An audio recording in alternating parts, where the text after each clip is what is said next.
What other songs do we have in the repertoire? Let's do it. That's fine. Let's do As Long As You Love Me.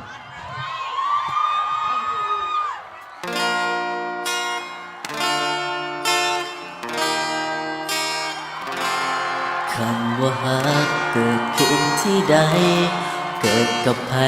มันบ่สำคัญมันจะอยู่ตรงนั้นบ่หายตามกาลเวลาว่าสิผ่านมาโดนป่านใดในหัวใจบ่เคยลางยังจดจำทุกถ้อยวาจาที่เฮาเว้าต่อกันเมื่อสวรรค์แยกกายเฮาสองจากคู่ของเป็นคนอื่นไกล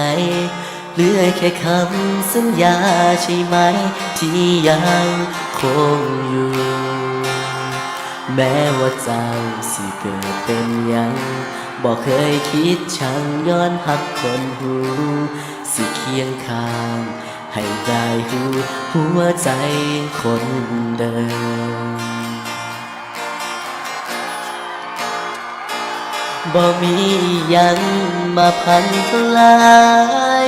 ความหักเฮาสองลงได้แม้ดินสลายยังมั่นคงคือจังตอนเลิกหักที่แลกด้วยแหกกดฟ้าจึงมีน้ำตาเข้ามาแต่งเติมความปวดร้าวสิเข้ามาเสริมบ่เคยคิดยากในวันนี้เฮาเจอกันแล้วยังบ่แค่จำต้องซากลาคนที่เฮาตามหาเป็นยังคือบ่สมใจให้ของท่าอีกกี่พันปี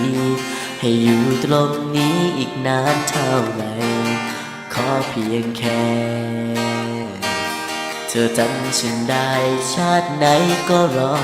เธอ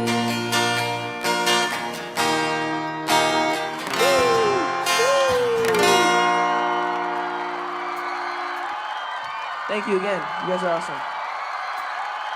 Yo! บ่มียังมาพันทลายความหักเฮาสองลงได้แม้ดินสลายยังมั่นคงคือจังตอนเลิก